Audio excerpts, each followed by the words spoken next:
Petri Wine brings you The Red-Throated League and another spine-tingling adventure of Sherlock Holmes. The Petri family, the family that took time to bring you good wine, invites you to listen to Dr. Watson tell about another exciting adventure he shared with his old friend, that master detective, Sherlock Holmes. Of course, I can't be as entertaining as Dr. Watson, but I can tell you something that is really worth knowing. Simply this: the best beginning a good meal ever had is a glass of Petri California sherry. Petri sherry is the perfect before-dinner wine. While you're waiting for dinner to be put on the table, pour yourself a glass of that clear, amber-colored Petri sherry. Now just sit back and sip it slowly.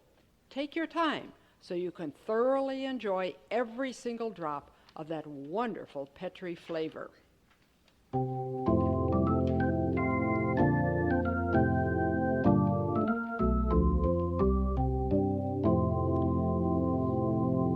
Well, once more, it's time to pay our weekly visit to our good friend Dr. Watson. We find him sitting beside a half-opened window, the curtains drifting slightly in a warm spring breeze. Yes, but I'm afraid we're going to have to shut it before our story is finished. Yes, gaze over there, Miss Allen, at those dark clouds. Yes, it looks as if we're about to have a storm. Yeah, a bad one, too, judging from the thunderheads piling up. Yes, there's a flash, a distant flash of lightning. Oh, but come, sit down and let's get on with our knitting. Well, what's it to be tonight? Oh, tonight I believe I'll tell you of a curious creature that Holmes and I met in another thunderstorm some years back. You say curious creature. Do you mean a man or an animal? Well, that is both. Well, and yet neither. There are times looking back when I hardly believe it happened. Yes, if I hadn't seen it with my own eyes, but that's neither here nor there. The story begins one day in early spring, a day very much like today. The smell of the damp earth, the swelling buds, the notes of returning birds, all served to point out that winter was over. And yet there was still a certain chill in the air, a deceptive chill as it turned out. But to begin at the beginning, it was shortly after lunch that I received one of Holmes's laconic messages. It read, "Come at once if convenient. If inconvenient, come all the same." Typical, Dr. Watson? Quite, Mrs. Allen, quite. Yeah, well, when I arrived at Baker Street, I found Holmes huddled in his armchair with updrawn knees, his pipe in his mouth and his brow furrowed with thought. It was clear that he was in the throes of some vexatious problem. With an absent-minded wave of his hand, he indicated my old armchair.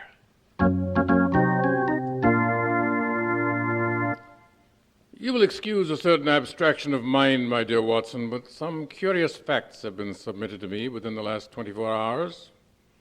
In your association with medical men, Watson, have you ever come in contact with a certain Dr. Theophile Malhouse? Malhouse. Let me think. The name's familiar. I have it. Yes? Oh, he formerly had a rather brilliant reputation as an experimental scientist. At one time, he was a disciple of Pasteur, but later his experiments became so, unorthodox that he was investigated by a secret committee of the greatest medical minds in France. There was quite a rumpus about it, in a quiet medical way, of course. Any idea just what the experiments were that brought about this hullabaloo? Well, I don't think it ever really came out. But the rumor was that it was some hocus-pocus he'd been up to in the Belgian Congo. In the Belgian Congo? You don't think Dr. Malhouse had become involved in the cult of voodooism? I haven't the finest idea. All I know is that he was forbidden to practice medicine anywhere in the French Empire, after which he seems to have dropped from sight. Yes. It may interest you to know, Watson, that Dr. Malhouse has recently settled in England, in a solitary, ramshackle old mansion not far from Oxford. Oh, that's interesting. Even more interesting is the fact that there have been a series of violent deaths in the more deserted streets of the university town in the last month or so. So far, 5 people have been curiously murdered. Oh, what's so curious about that? All the victims were crushed to death. Oh, you mean run over or strangled? Neither. They were crushed, as if they'd been caught in some gigantic vice. It generally happens as darkness is falling before the lamps are lit. All 5 victims were... Come in. Mr. Holmes, praise be your home. Ah, Lestrade, the watchdog of Scotland Yard. How does it happen I didn't hear your ring at the front door? Because I didn't ring, Mr. Holmes. Mrs. Hudson let me in with her latchkey. I met her coming back from her marketing. Oh, what's for dinner? Lamb, by the way. Never mind the trivialities, Watson. What's brought you round at the Gallop, Lestrade? There's been another, Mr. Holmes. We had a telegram from Oxford not half an hour ago. This time, it's a French student who was at the university studying medieval literature. He wasn't quite dead when they found him. Good. Did they discover who his assailant was? What he looked like?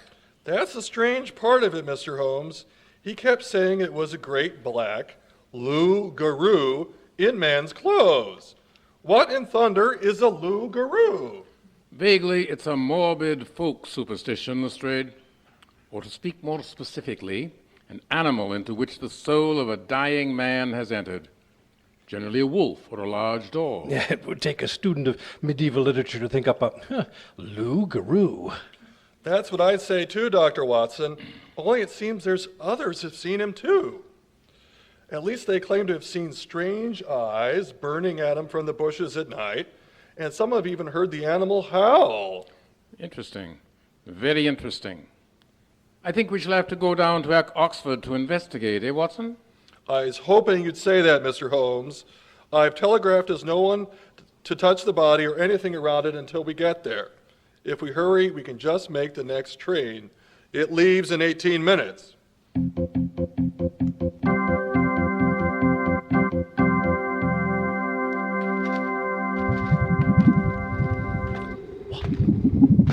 What's that? Calm yourself, Watson. It's merely a storm coming up.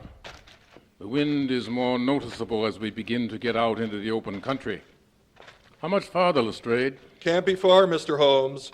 My report says the body was found in a thicket about 100 yards beyond where the pavement ends. Well, we've reached the end of the pavement. And that, I take it, is the local policeman waving to us up ahead. He seems rather anxious for us to hurry. Hello there. I'm from Scotland Yard. Is this where you've got the body? This way, gentlemen. Ah, and I'm glad you've come. It's lonely work sitting in the bushes with a dead man. You get to imagine things. And what did you imagine? Rustling in the branches and eyes. You know the feeling when there's eyes staring at ye behind your back.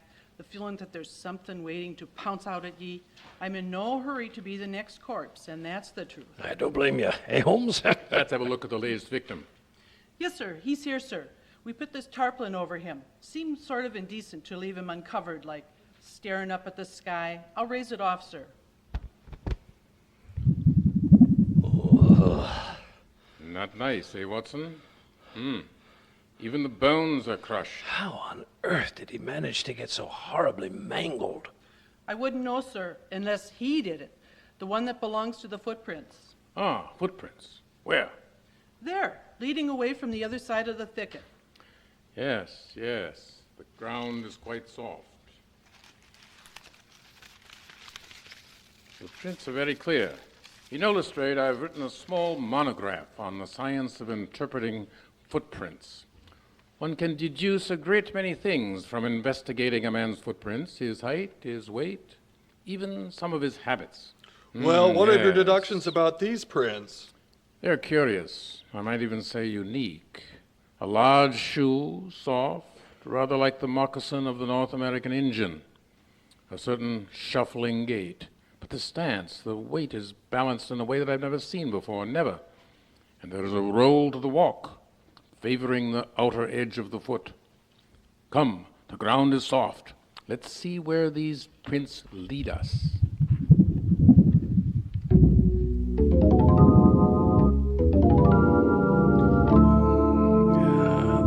The country's becoming more and more desolate, and that storm's getting closer and closer. Why don't we go back to town before we get drenched? And run the risk of having these footprints washed out by the rain? No. I wouldn't stop following these prints if we were to have a hurricane. I've never seen anything like them before in my life. Whoever he is, Mr. Holmes, he doesn't seem to have been in a hurry, judging by the way the prints wander from side to side of the road. Well, maybe he was drunk. No, there's no staggering. The prints are quite evenly placed. Hello, what's this? Another set of footprints join the first. Smaller, pointed, rather elegant shoes. A woman's, would you say, Mr. Holmes? No, Lestrade. The stride is too free for a woman. It's a man's. Small man. Small man meets the moccasin. Pointed toes is angry. Look, he stamps his foot. Now they continue together. Pointed toes leads the way. The large moccasin prints drag along unwillingly, like a sulky child. Here, notice how the prints are blurred. They stop and argue. Now they continue. They follow along this wall, and now they stop. There's a gate, a small rusty iron grill. The footprints continue on the other side. Gate's locked, Mr. Holmes. What do we do now? Scale the wall, I imagine. In my best trousers. And there's a row of broken glass embedded on the top. Besides, we've no warrant. You can't go about entering private property without a permit, Mr. Holmes. You can't, perhaps, Lestrade. That's one of the disadvantages of belonging to Scotland Yard. But Watson and I are purely unofficial. We can snap our fingers at the law. Come on, Watson. I'll boost you up to the top, then you can pull me over. Maybe it would be better to get a warrant first, Holmes, and reinforcements. And give that murderous moccasin foot a chance to get away? No, Watson. Up we go. Lestrade can join us or stay legally behind as he sees fit. Oh, I'm coming. If we're going to break the law, we might as well burst it wide open. Stout fella. Come along.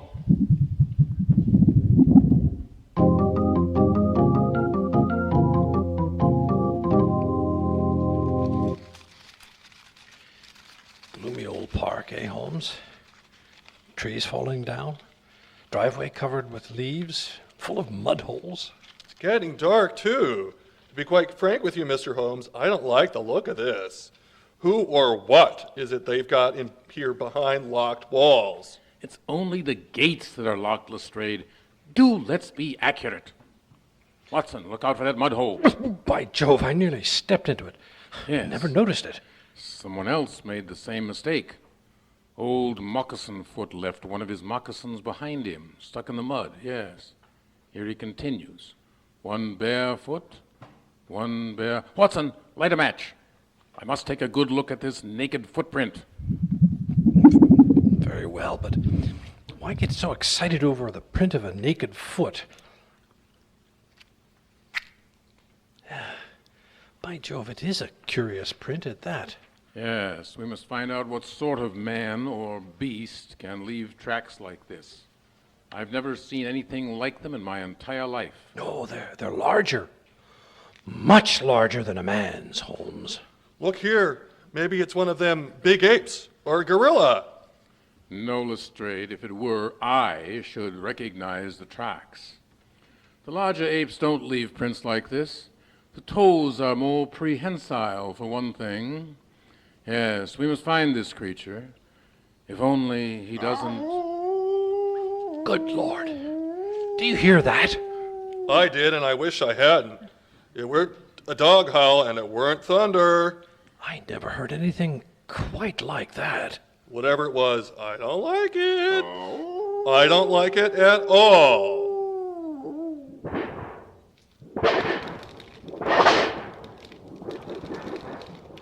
Holmes, it's getting dark. And listen, it's starting to rain. I don't mind the weather so much as not knowing what it is we're after. Look, there's a house up ahead, a great dilapidated house. A gloomy-looking place. Shutters are broken, cornices half fallen off, not a light in any of the windows. And yet someone is living there. Notice the thin spiral of smoke coming from one of the chimneys. I wish it weren't so dark. The footprints go round the corner of the house. How can you see anything in this murk? I can see very well when the lightning comes. That one must have hit not 100 yards off, Mr. Holmes. I could hear the splinter of the wood as it ran down the tree. Probably tore it in two. Yes, the footprints skirt the edge of the house. They lead up to that door. The naked foot and the pointed shoes have entered the house, but there's something on the doorknob, and on the door. A great smear of something. If only there were more light. I don't want to strike a match. If only... Aha, that's better. Good Lord. It's blood. Blood on that door. Mr. Holmes, you're not going in there. Not when you don't know what that thing is that made that noise. No, Lestrade. At least not now. We've done that once too often. Oh, thank heaven. You finally acquired some sense, Holmes. No, I think we'll stay out here until Lestrade can come back with reinforcements. Plenty of reinforcements, Lestrade. I shall want to form a cordon around the house. But I don't like to leave you and the doctor. It's dangerous. Someone has to stay and see no one escapes. On second thought, Watson, leave me your revolver and you run along with the inspector. Certainly not. If you stay, Holmes, I stay. Yes, but don't you think if I were to... Don't argue, Lestrade. The sooner you go, the sooner you'll be back. Very well, Holmes. But I still think... Maybe you're right. I'm going! I hope he hurries. We'd better move a bit. Back into the darkness, Watson.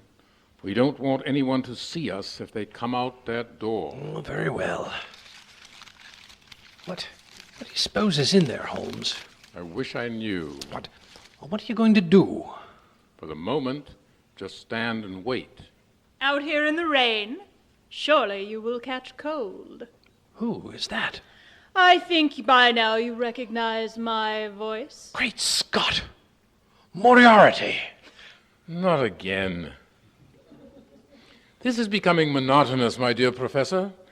Every time we come in contact with some new crime, it seems you are involved. Aren't there any other criminals left in England? If there are, they work for me. Where in blazes is he, Holmes? I can't see a thing. In the shrubbery behind you, Dr. Watson. No, don't turn your head. I have you covered with my revolver, and my finger feels rather itchy tonight, so no false moves, gentlemen, if you don't mind. That's better. I followed you up from the gateway where you made your uninvited entrance into my domain. Trespassing, I believe it's called. You were so engrossed in trailing those footprints, you never looked to see what was behind you. Then you weren't the man with the pointed boots. No, that was Dr. Malhouse, Dr. Theophile Malhouse, who has been making some experiments on my behalf. And the other? The one who lost his shoes? Who is he? A very interesting individual. Very interesting indeed. You don't answer my question. You are Suppose I put it this way. What was he? You are inquisitive, Mr. Holmes. Sometimes a little too inquisitive for your own good. But this time I think I shall satisfy your curiosity. I could have you arrested for trespassing. That would be very interesting, Professor. To do that, you would have to appear against me. Yes, that would be very interesting indeed. No, I think we are in no danger on that score. You value your anonymity too highly to lose it in a court of law. You are right, Mr. Holmes. That would be embarrassing to all of us. So instead, I shall ask you to step inside and accept my hospitality. Don't do it, Holmes. But first I must ask Dr. Watson to toss aside the revolver he is so nervously fingering in his right-hand pocket. Why should I? Because, believe me, it is useless. Before you could possibly draw it and turn around, I should have placed a bullet through your heart. He's quite right, Watson. Toss that pop gun aside before it gets us into trouble. But Holmes, Holmes, he nicked my ear. It's bleeding. And take my advice and toss the pop gun aside before he shoots your arm off. Oh, That's better. Now, gentlemen, if you will precede me. 1, 2, march. Mr. Holmes, if you will oblige me by opening the door. With pleasure, Professor Moriarty. Open it wide and walk on through, both of you.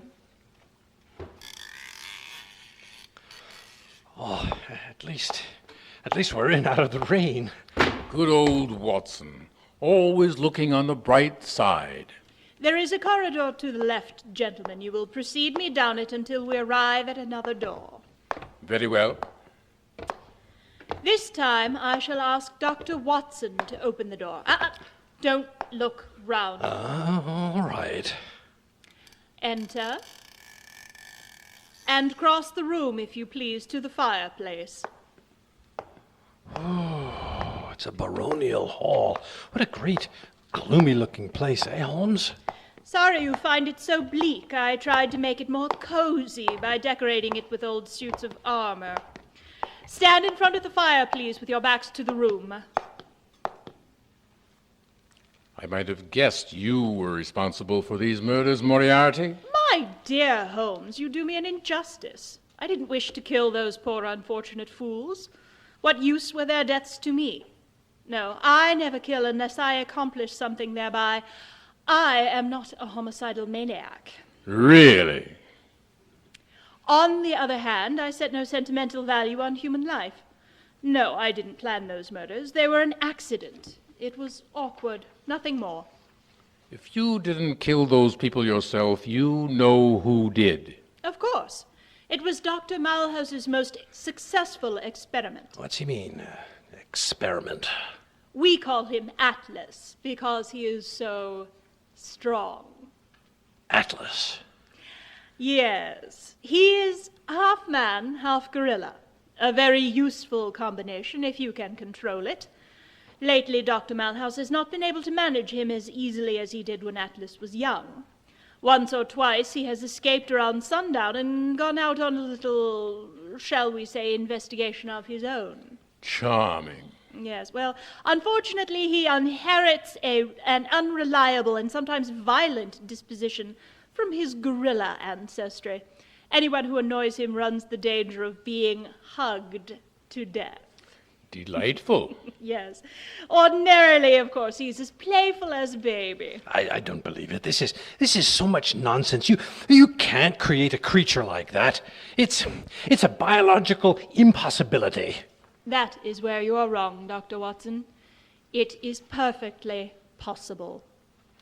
A colleague of Dr. Malhouse's has been conducting a similar series of experiments in Russia. Why, would you believe it, when the French discovered Dr. Malhouse was trying the same experiment with gorillas several years ago, they had the beasts destroyed. So narrow-minded, so wasteful. Think what a race of fighters they would have made for the next war. Even if I can only manage to breed enough for a regiment, think how much certain nations would pay to obtain such troops. The psychological effect would be enough to terrorize whole communities, like Hannibal and his elephants. Yes, a regiment of these creatures, each one as strong as 4 men and too unintelligent to know fear. Then this new animal has no intelligence? No. The result, as in the case of breeding the American bison with ordinary cattle, the result is a beast which is more primitive than either. However, perhaps that's just as well. Too much intelligence might make them even more difficult. How many of these atrocities have you bred? Atlas is the only specimen to date, but in a few years, who knows? With training and interbreeding, we will have a group that could bring terror to any community. Balderdash, I don't believe this cock and bull story. It's a nightmare to frighten small children. You think I suffer from an inflamed imagination? Very well, I shall show you. Yes, I shall persuade Dr. Malhouse to let Atlas out. He has been disciplined long enough. Yes, it was high time he was released. Atlas dislikes confinement. He seems to be getting impatient. I'll go send him here to you. Dr. Malhouse will bring him. Don't trouble him on our account. Oh, no trouble. No trouble at all.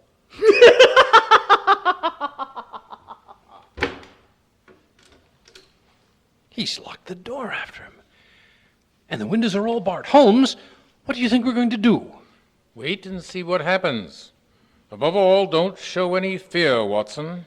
You know how quick an animal is to sense that anyone's afraid. A fine bit of advice, that is. Quiet. Here they come. I can hear Atlas' shuffling tread approaching down the corridor. I can't hear a thing. My heart is pounding too hard.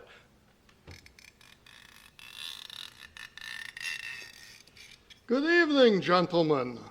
Professor Moriarty said you were interested in seeing the results of my experiment. Come on in, Atlas. That's a good fellow. Come on. They won't hurt you. Holmes, good Lord, how horrible. Please. You mustn't talk like that. Atlas is very sensitive. You'll hurt his feelings. Come, Atlas. Over here, by the fire. That's right. This climate is very bad for him. He feels cold. Well, gentlemen, what do you think of him? Now that he has his traveling clothes and shoes on, he doesn't look so bad, huh? Very interesting. Very interesting indeed. But why his traveling clothes? We're leaving tonight for North Africa. In fact, we were just about to leave when you arrived. The warmer climate will be better for him. And then, too, these accidents have made it necessary to remove him before some narrow-minded fools insist to destroy him. We have prepared a large van for Atlas with a stove in it. He should travel very comfortably. Yes, if you will pardon me, I will go and see that everything is ready for our departure. Atlas will entertain you in my absence. Pardon me if I lock the door behind me. I don't want any chances of his escaping again. But look here, what if he has one of his rages while you're gone? He might kill us. Well, you should have, I say, a 50-50 chance whether or not Atlas takes a dislike to you. Well, I must be going. Be charming to Atlas, won't you?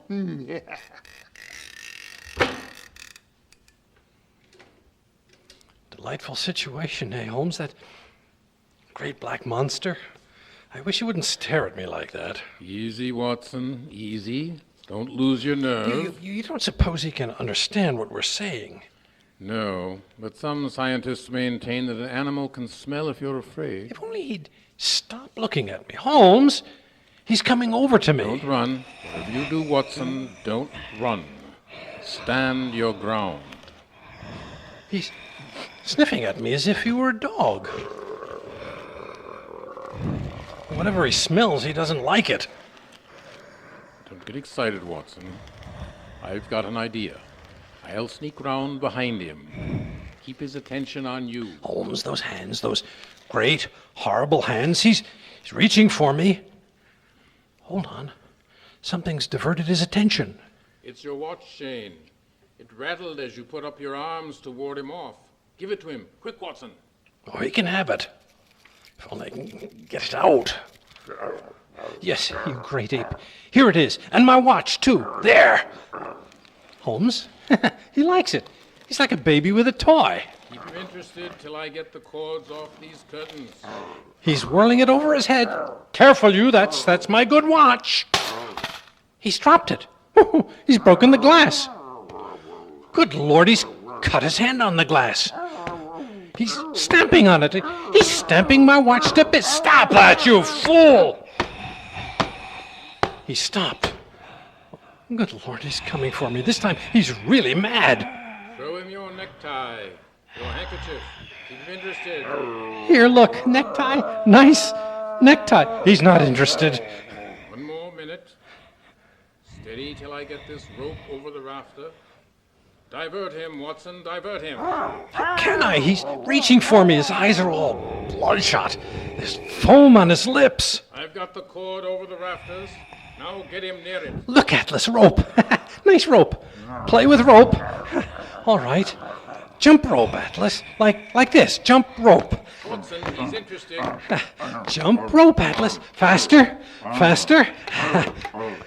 Now you try, Atlas. You try jump rope. That's the stuff, Watson. The noose. Slip it over his head, then jump clear, and I'll pull him up. Here, Atlas. Nice rope. Nice. I've got him, Holmes! Get clear, Watson. Get clear, or he'll crush you to death. The rope's got him. Now pull. Help me pull, Watson. Lord, he's heavy. That's done it. If only the rafter holds. Hey in there, Mr. Holmes, where are you? Lestrade. It's Lestrade. In here, Lestrade. We're in here. Help! Help! Break down the door. Steady, we're coming. Steady now.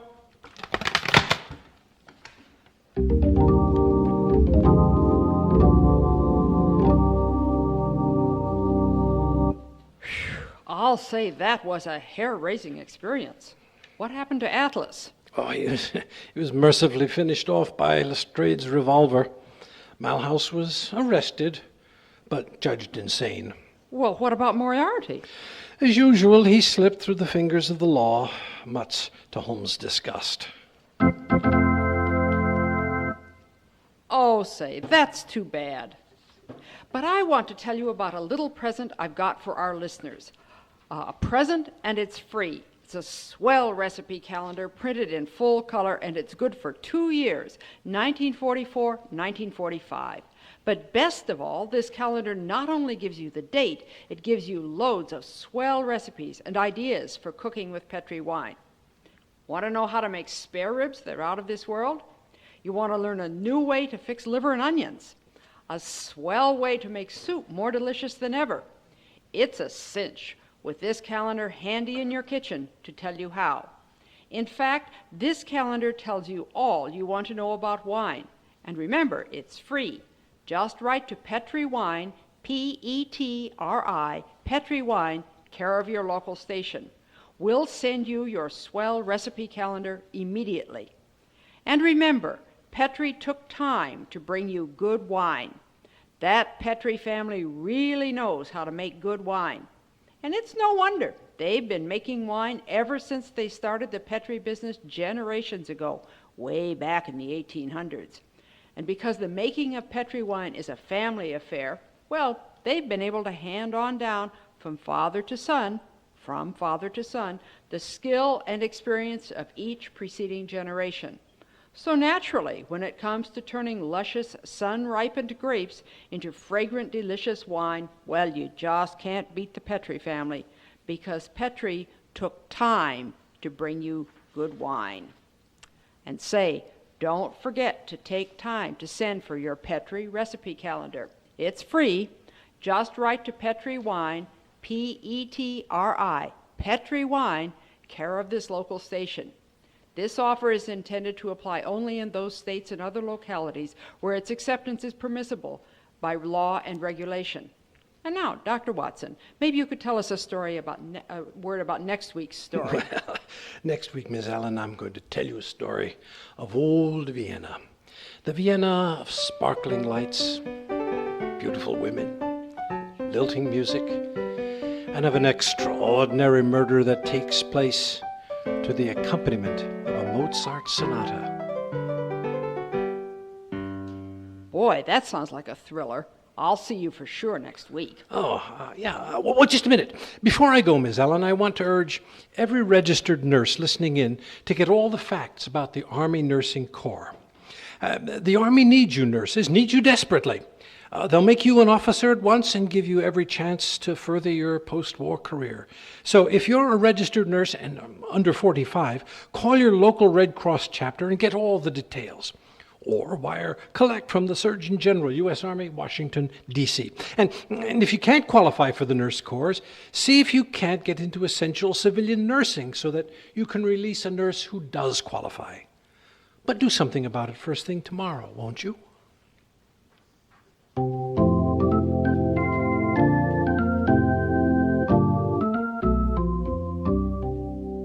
Tonight's adventure of Sherlock Holmes and the Half Man is written by Edith Meiser and is based on an incident in the Arthur Conan Doyle stories.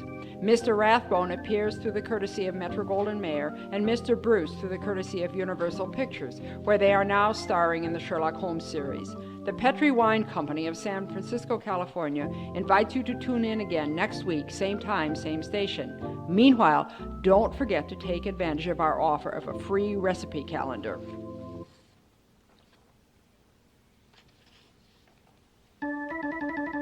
Oh, the Petri family took good time to bring you such good wine. So when you eat and when you cook, remember Petri wine. To make good food taste better, remember Petri